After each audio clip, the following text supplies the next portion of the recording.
Hi, I'm Alex from lexahair.com and today we are doing more of our 5-minute hair hacks, and today we're going to do our vertical roll, which is quite a classic look. It's something that's it's fairly timeless, to be honest. It can be advanced and changed and adapted to suit maybe more of a bridal feel or something that's quite handy for work as well, because it's mega fast if you do it properly.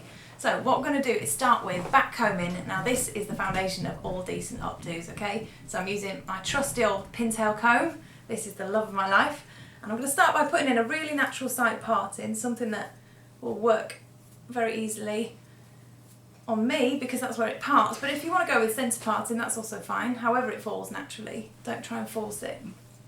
So I'm going to neaten this up, pull it over a little bit, and then from here we're going to take some sections and back comb it really quite vigorously from underneath. Now my hair's already been curled today, so it's got a little bit of a wave, which actually lends itself really well to this style because it makes the hair a little bit starchier, a little bit more solid. Don't be afraid to really go hard on the back combing.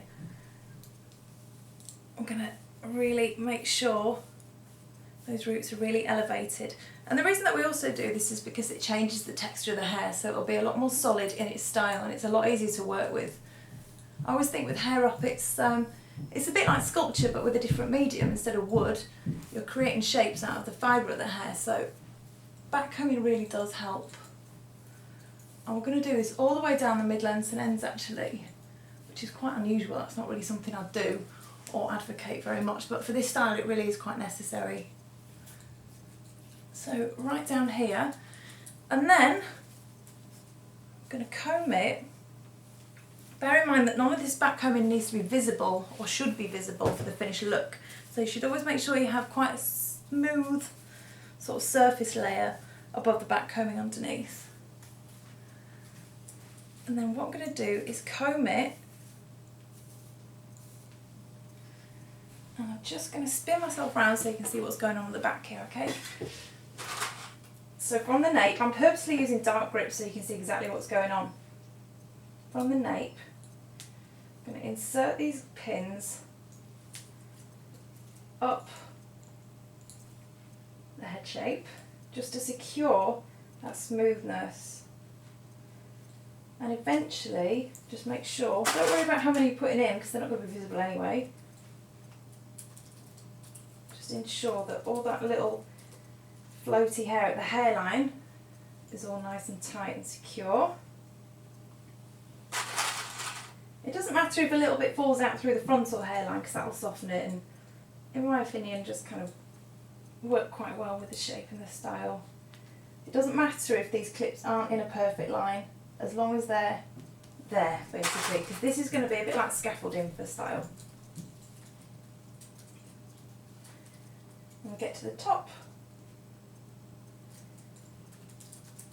pull that across a bit. So we've got a little sort of platform of clips. That's our starting point. So now we've got all this hair to work with here, so I'm going to back comb even more down the mid-lengths and ends. Not too vigorously because my poor hair. I'm going to pull it out where it's still a little bit smooth up here as well.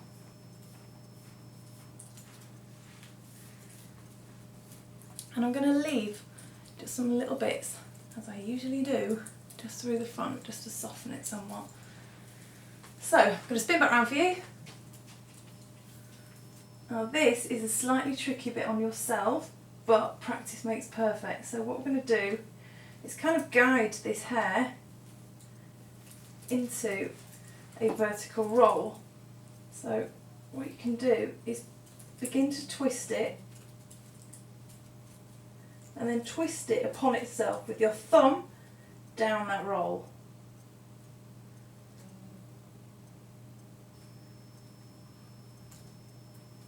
So it needs to be tight at the nape. Once the nape's tight, you can go from there really.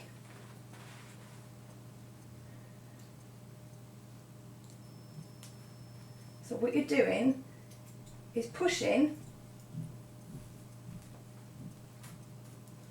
with the comb to create that curvature with the vertical roll, and just fixing it by hooking it into the hair, into those grips that are already underneath.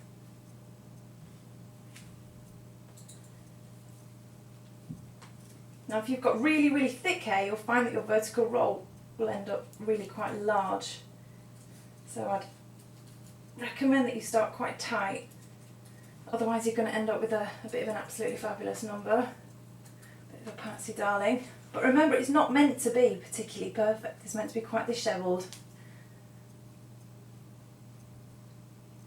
And just make sure that those grips are really tucked in. I've only done it in 3, and it might need a bit of tweaking and perfecting.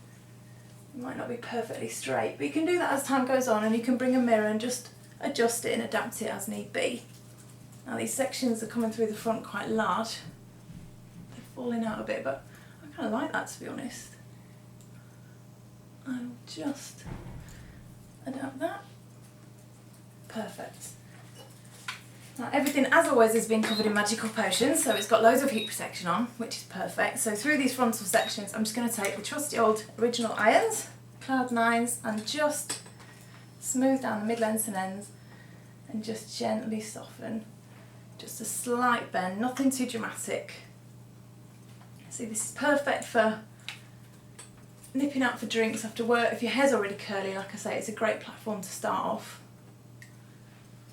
Or even, excuse me, for a wedding, if you really wanted, you could accessorise it, add little grips with little diamantes, whatever you want to do. Okay, I'll just show you the back once again. So that is the vertical roll in record time. All these hacks are available on www.lexahair.com with various other things in my new book, The Informed Client. Okay, thank you very much. Bye.